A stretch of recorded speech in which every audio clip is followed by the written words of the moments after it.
Maharashtra election की बात अब हम करेंगे। पॉलिटिकल ट्विस्ट और टर्न लगातार वहां पर जारी है। महाराष्ट्र इलेक्शन में रजाकार एपिसोड की अब एंट्री हो गई है। सीएम योगी ने खड़गे को रजाकारों की याद दिला दी। गुस्सा करना है तो निजाम पर करिए, उन्होंने कहा। आपके गांव को रजाकारों ने जला दिया था। योगी आदित्यनाथ ने मल्लिकार्जुन खड़गे को याद दिलाया कि कैसे रजाकारों ने उनके परिवार के सदस्यों की निर्मम तरीके से हत्या की थी और इस एक बयान ने कांग्रेस को फिर से फंसा दिया है।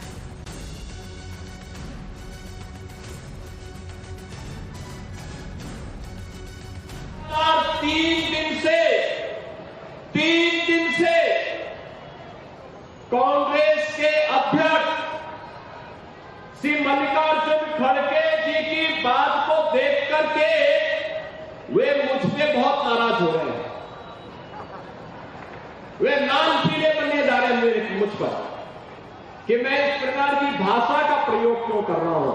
खड़गे जी, मैं एक योगी हूं और एक योगी के लिए देश पहले होता है।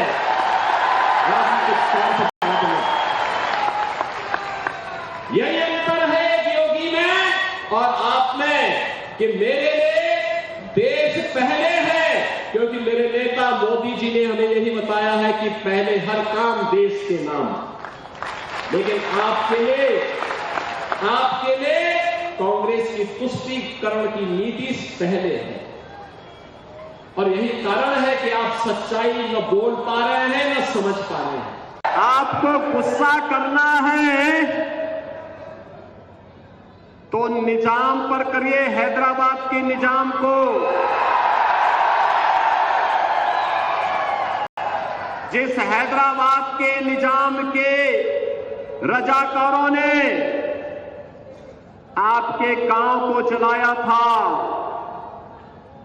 हिंदुओं की निर्मम हत्या की थी, आपकी पूज्य माता को, आपकी बहन को, आपके परिवार के सदस्यों को जलाया था। इस सच्चाई को देश और दुनिया के सामने रखिए कि जब भी पटेंगे तो इसी प्रकार से निर्ममता से कटेंगे।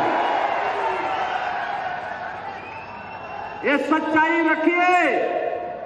आप वोट बैंक के लिए इस सच्चाई को देश के सामने रखने से कोताही कर रहे हैं, देश के साथ धोखा आप कर रहे हैं। खड़गे पर यहां पर जमकर निशाना साधा। लगातार दोनों एक दूसरे पर हमलावर हैं। मल्लिकार्जुन खड़गे का जन्म देखिए साल 1942 में हुआ था। परिवार का जिसका इतिहास का जिक्र यहां पर कर रहे हैं, कर्नाटक के बीदर जिले के वरावट्टी गांव में उनका जन्म होता है। हैदराबाद रियासत के तहत तब कर्नाटक यहां पर था। आपको बता दें, निजाम ने पाकिस्तान में शामिल होने या अलग मुस्लिम देश बनाने की बात कही थी। प्रियांक खड़गे के हवाले से पूरी बात बता रहे हैं। भारत के साथ जाने का निजाम ने विरोध बाकायदा यहां पर किया था। हैदराबाद में सेना ने ऑपरेशन पोलो चलाया और ऑपरेशन पोलो का विरोध करते हुए रजाकार जो वहां पर थे उन्होंने गांव पर हमला करना शुरू कर दिया था। गांव पर उनके हमले होते हैं, घरों को लूटा जाता है, घरों में आग लगा दी जाती है।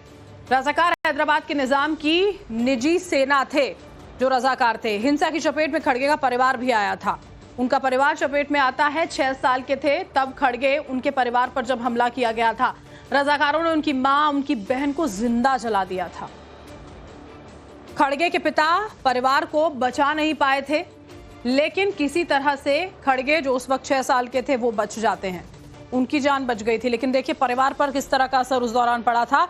और ये बात प्रियांक खड़गे की ओर से बताई गई थी। उनके हवाले से पूरी जानकारी जो है वो यहाँ पर दी गई थी। खड़गे का घर किसने जलाया, इसकी कहानी सीएम योगी ने खोलकर यहाँ पर रख दी। लेकिन आप ये जानकर हैरान हो जाएंगे कि खुद खड़गे भी अपनी दर्दनाक कहानी सुना चुके हैं, लेकिन उन्होंने दुनिया को अपनी कहानी का वो हिस्सा नहीं बताया था कि आखिर वो था कौन जिसने उनके घर को दंगे की आग में झोंक दिया था।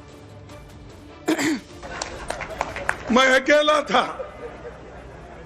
मेरे बाप ने बोला तू अकेला संतान मेरे लिए है, क्योंकि तेरी माँ मर गई, तेरी बहन मर गई, तेरे चाचा मर गए, मेरा घर पूरा उजाड़ दिया, क्योंकि वो घर जला दिया गया एक जमाने में।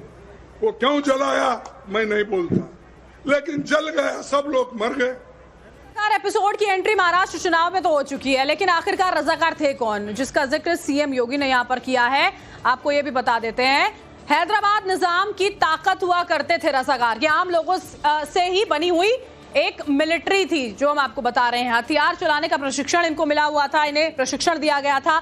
मकसद हैदराबाद को मुस्लिम देश बनाने का था। लोगों को जबरन फौज में शामिल ये किया करते थे। मारकाट और धर्म परिवर्तन करवाया जाता था। आपको बता दें, इस्लाम अपनाने का दबाव बनाते थे, इनकार करने पर हत्या की जाती थी। ये लोग हिंदू महिलाओं का रेप करते थे, हिंदू महिलाओं से जबरन निकाह करते थे, और जो जन्मे बच्चे थे रज़ाकारों की संतान कहलाते थे। बर्बरता की सारी हदें ये पार कर दिया करते थे। और ये पहला मौका नहीं है जब रज़ाकारों के जुल्मों सितम की कहानी इस तरह से सामने आई हो। मई 2024 में जब पीएम मोदी तेलंगाना में चुनाव प्रचार के लिए गए हुए थे, तो उन्होंने भी रज़ाकार टैक्स का जिक्र किया था। सुनवाते हैं। तेलंगाना में जब से कांग्रेस सरकार बनी है, तब से RRR टैक्स की भी बहुत चर्चा है। एक आर तेलंगाना का और एक आर दिल्ली का, इन्होंने मिलकर हैदराबाद को, तेलंगाना को एटीएम बना दिया है। मैंने किसी का नाम नहीं लिया, लेकिन RRR टैक्स पर यहां के मुख्यमंत्री खुद सफाई दे रहे हैं। साथियों, यहां हैदराबाद में तो RRR टैक्स का बोझ आपको उठाना पड़ता है। यहां एक आर रजाकार का भी है। ये रजाकार टैक्स कैसे काम करता है, ये ओल्ड हैदराबाद में दिखता है। कांग्रेस BRS के समर्थन वाली मजलिस के सांसद वहां लंबे अरसे से है, लेकिन वहां बेसिक सुविधाएं तक नहीं है। साथियों, हैदराबाद में हर साल बारिश में चारों तरफ पानी भर जाता है, लेकिन BRS हो या कांग्रेस, किसी ने भी आपकी परेशानियों को नहीं समझा।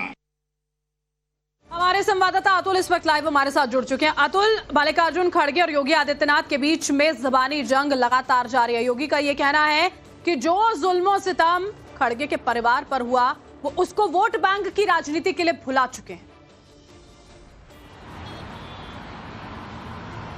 जी देखिए, जब से खड़गे ने वेशभूषा और परिधान को लेकर योगी आदित्यनाथ के ऊपर टिप्पणी की थी, तभी से ये माना जा रहा था कि अब जो वाद विवाद या हम कहें वाक युद्ध जिसे कहा जाता है, इन दोनों नेताओं के बीच में शुरू हो जाएगा। क्योंकि कहीं ना कहीं एक स्टार कैंपेनर के तौर पर महाराष्ट्र और झारखंड दोनों जगह पर योगी आदित्यनाथ उभर कर आए हैं, और उनका जो नारा था बटेंगे तो कटेंगे, ये सबसे ज्यादा इसके बारे में चर्चा जो विधानसभा के चुनाव हैं उसमें हो रहे हैं।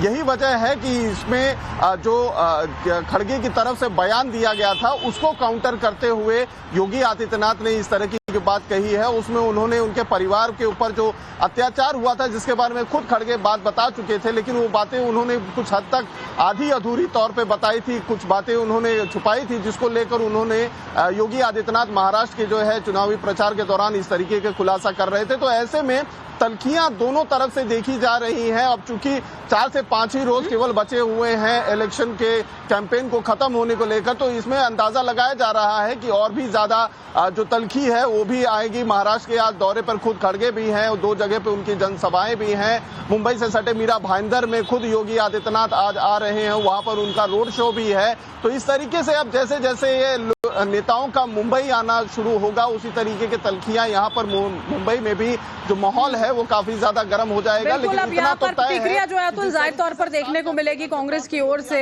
लेकिन इन तमाम बयानबाजियों के बीच में ये राजनीतिक पार्टियां जो जनता के अहम मुद्दे हैं वो भूलती हुई भी जरूर नजर आती है। ये भी बार बार कहा जा रहा है कि ये उसी का नतीजा है कि लोकसभा चुनावों में जो जीत यहाँ पर महाविकास आघाड़ी को मिली थी, उसने सब कुछ भुला दिया है उन्हें।